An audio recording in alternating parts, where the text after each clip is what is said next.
So each and every one of us, individually and collectively, is spirit in motion. That's what we are, ever transforming. This motion, this process of ever transforming has 4 stages to it. The first one is dissolving. The second, imagining. And the third is reforming. And then the last talk in this series will be flying. Because I know a lot of us want to fly. What would that feel like? It would feel good. It will feel good. And then the cycle begins again. Because transformation isn't stagnation. It's always moving. It's always. But each time we affirm at a higher and higher level. Because as we transform, we are in a different space, and then a different space. That's what evolution is. And the infinite, that glorious energy, is always evolving. And then the cycle begins again. So we are going to, before looking at our theme for this morning, the stage of dissolving, let's look for a moment at the overall theme for the next few talks. And it is spirit in motion, being the transformation. So it's about being the transformation. One of our spiritual center's core values is personal transformation. We want to evolve, right? We don't want to just stay the same.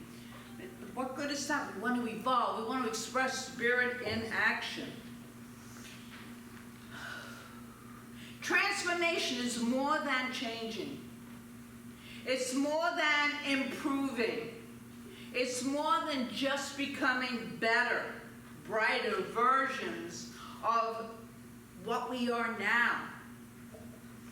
To transform is to become something or someone that has not truly existed before. And the dictionary describes transformation as to change a thing into another and to change from one form to another. And spiritually, we know, in this teaching, we know that there is nothing to change into. Everything is already present. We are incredibly beautiful expressions of the one life, of the divinity itself. That's what we are. We have all that power within us. We are so blessed, and a lot of us don't even know it. We already are a perfect expression of God. So let me give you a koan, and I'll tell you what that means. Koan, seemingly paradoxical statement used in Zen Buddhism. You might know that. And it's something to meditate upon for enlightenment. So this is our koan. Transformation is the process of becoming that which we already are. Now, if that's not a paradox, I don't know what is. So let me say that again, because it's pretty deep. Like a koan is meant to be. Transformation is the process of becoming that which we already are. So, we are already God in expression. As the reading said, we were born to create because we're born out of that creative energy. Whole, complete, spiritually, in every way. This is true. And at the same time, on this human plane that we're all here on, those who are awake, those who are on the evolutionary path, which I think we all are in the business of removing anything that blocks this perfect expression of who we are. We don't want to block it. We want to express it. There's no right way or no wrong way to express it in a loving manner. I once heard it said that enlightenment is not about adding anything, but rather it is the process of elimination. We are in the business of transformation. That's why we're here to gather together, because there is power in this group energy.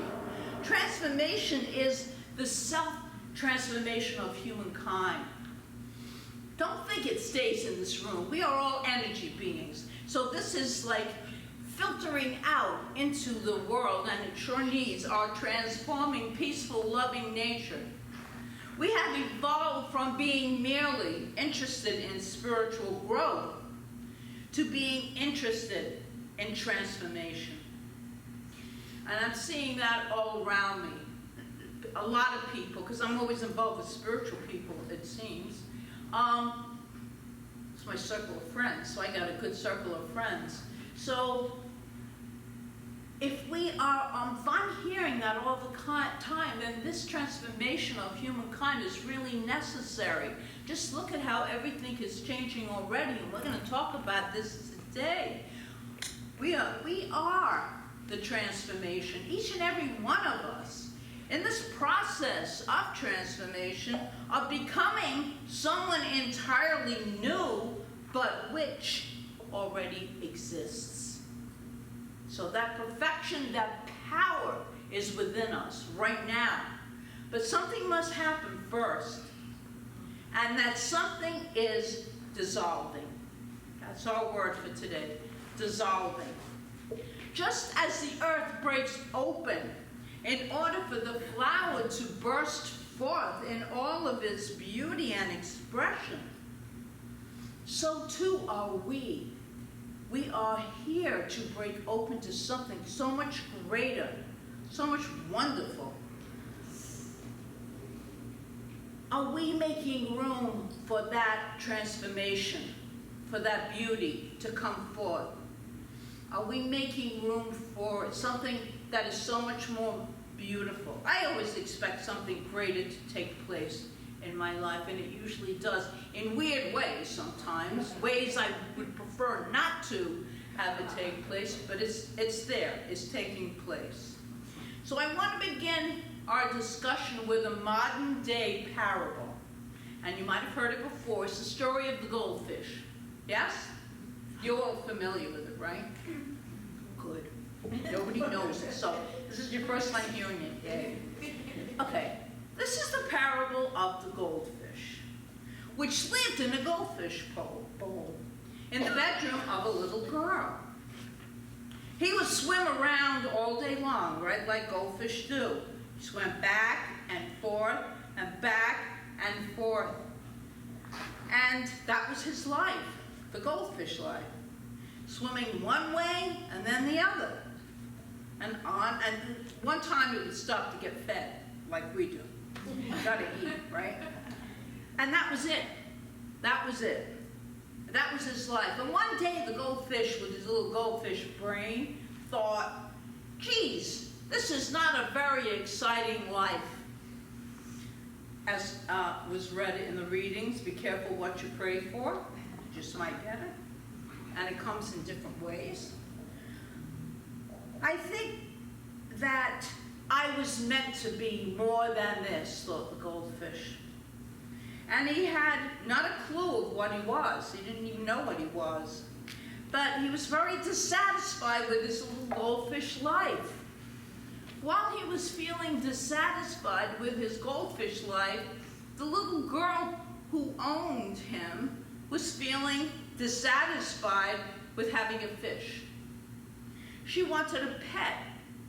And she wanted this pet that she could play with, that she could cuddle, that would run to her when she got home from school. She wanted that kind of a pet. And her parents said, you can have one pet. And a goldfish is good, very good pet, as any smart parent would do. Easiest thing to take care of. But she wanted a dog. So she started only the way children can do. Can I have a dog?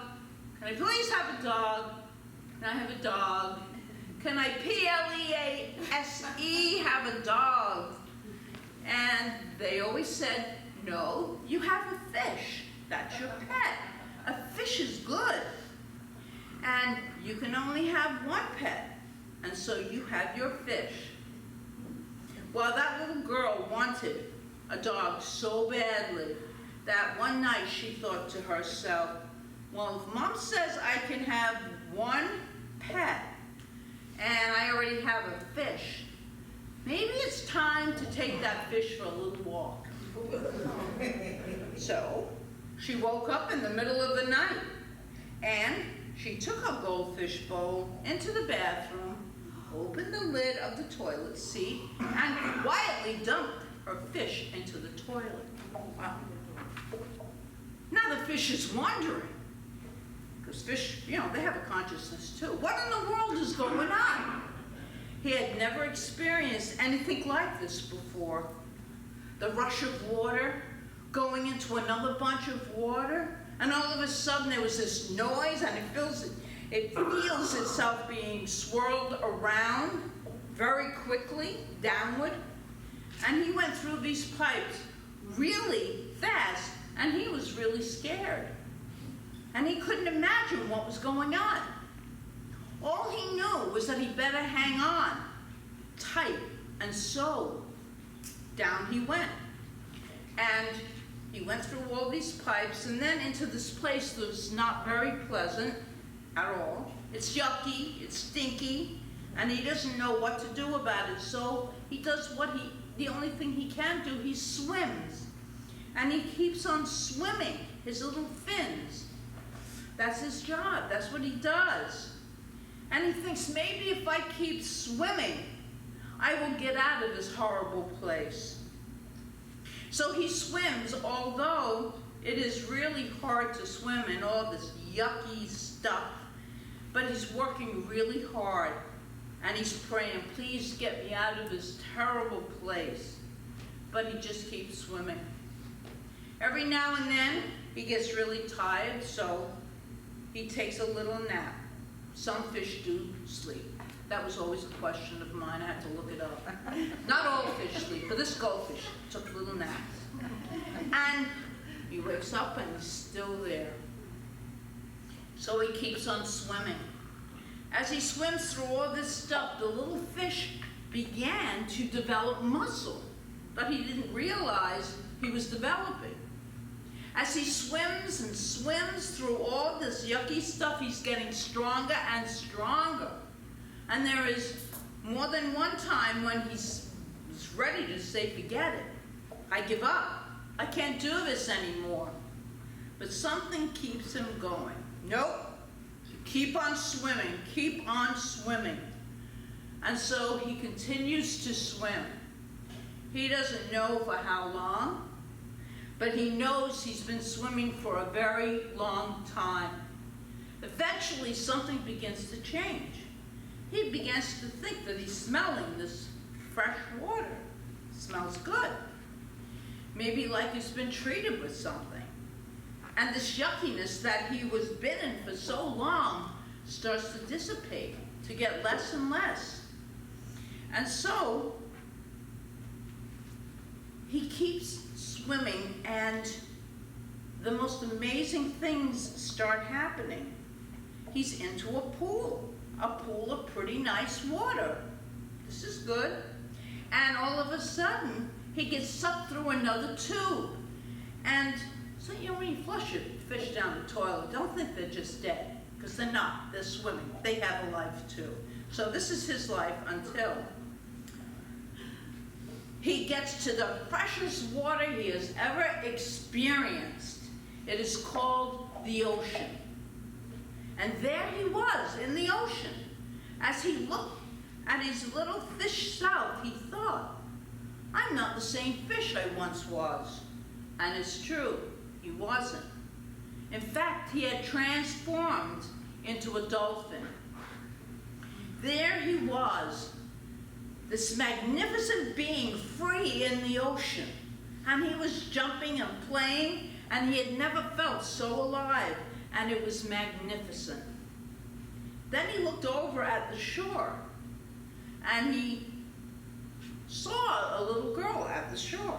At first, he recognized her, and at first he was very angry. He was very angry at what she had done to him. But then he thought, wait a minute, If she hadn't done what she did, I wouldn't be here now, enjoying this ocean.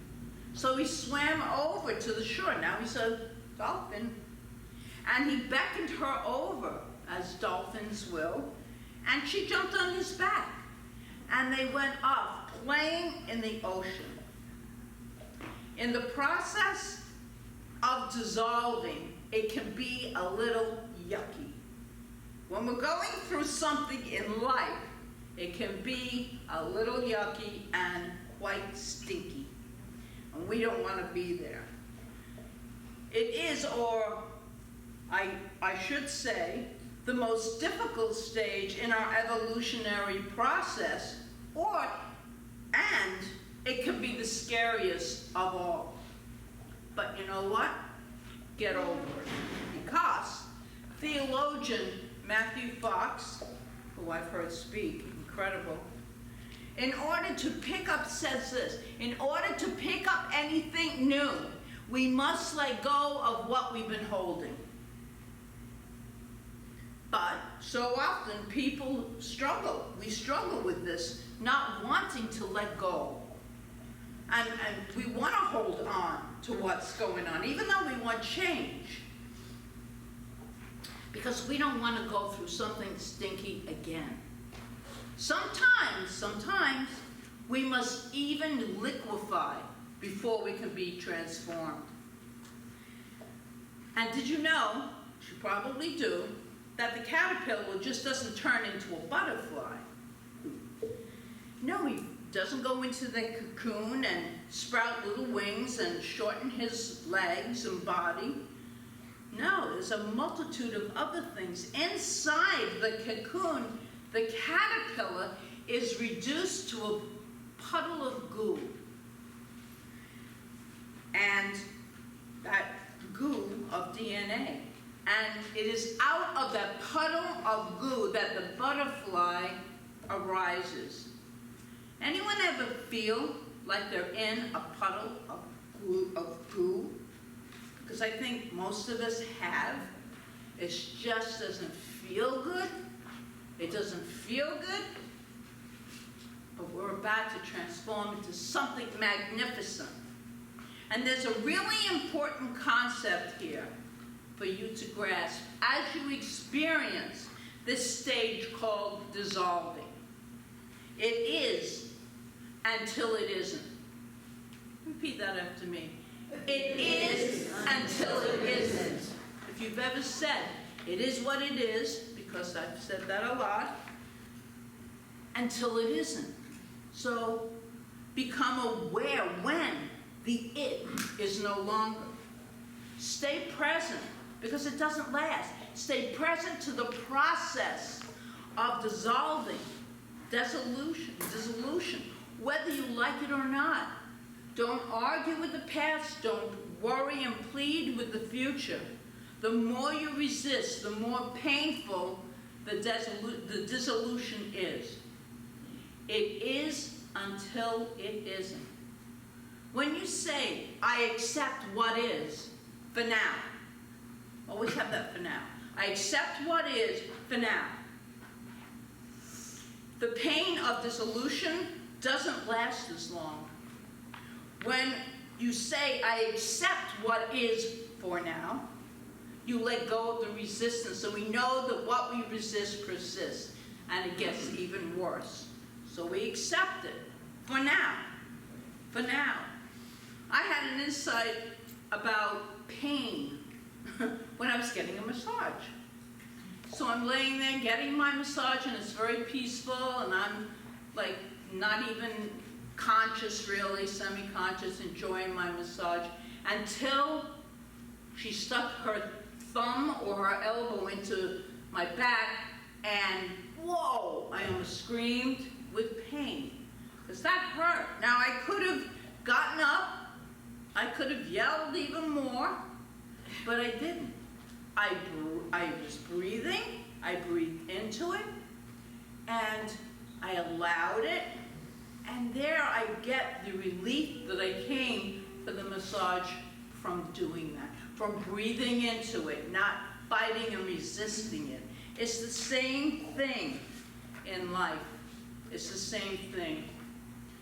When you say, I accept what is for now, the pain of dissolution doesn't last as long because you let go of the resistance. So say this with me. I accept what is for now. I accept what is for now. And then you can add, I am more than this. I am more than this. God is more than this. God is more than this. That's right. Remember, it is the heat, the intense heat on the coal that transforms it into a diamond. And that's what we are, gemstones of God. We are gemstones of God. Why not? And so, my friends, as you go through this dissolving stage, remember, first, that it is a necessary stage in the evolution of your transformation. And second, on the heels of that realization, embody the words of our the founder of religious science, Dr. Ernest Holmes. And he writes this. This is in 2 different passages. We're going to connect it. So listen to this. Stay with the one. Never deviate from it. Never leave it for a moment. Nothing else can equal this attitude. Remember, all the power of the universe is with you. That's powerful right there. Feel it, know it, and then act as if it were true. You are not, this is Holmes writing, depending on a reed shaken by the wind, but on the principle of life itself. For all that you have or ever shall need, it is not some power or even a greater power. It is all power, and it is the power on which you can depend. Absolutely 100%. And he continues, to desert this truth in our hour of need is to prove that we do not know the truth. When things look their worst, that is the supreme time, he says, to demonstrate to ourselves that there are no obstructions to the operation of truth. When things look their worst is the best time to work, the most satisfying time. The person who can throw himself or herself with a complete abandon into the limitless sea of receptivity, having cut loose from all apparent moorings, is the one who will always receive the greatest reward. And on the other side of this dissolving, the very last talk will be about flying.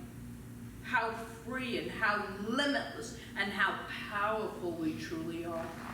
So we have a bunch of talks lined up that go with this theme of being spirit in motion. Because that is each and every one of us. Each and every one of us.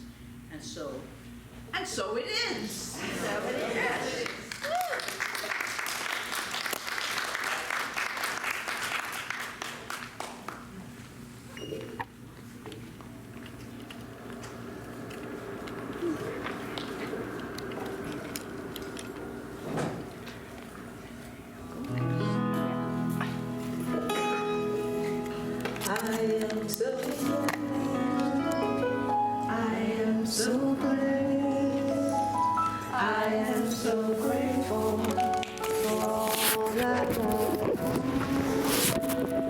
I am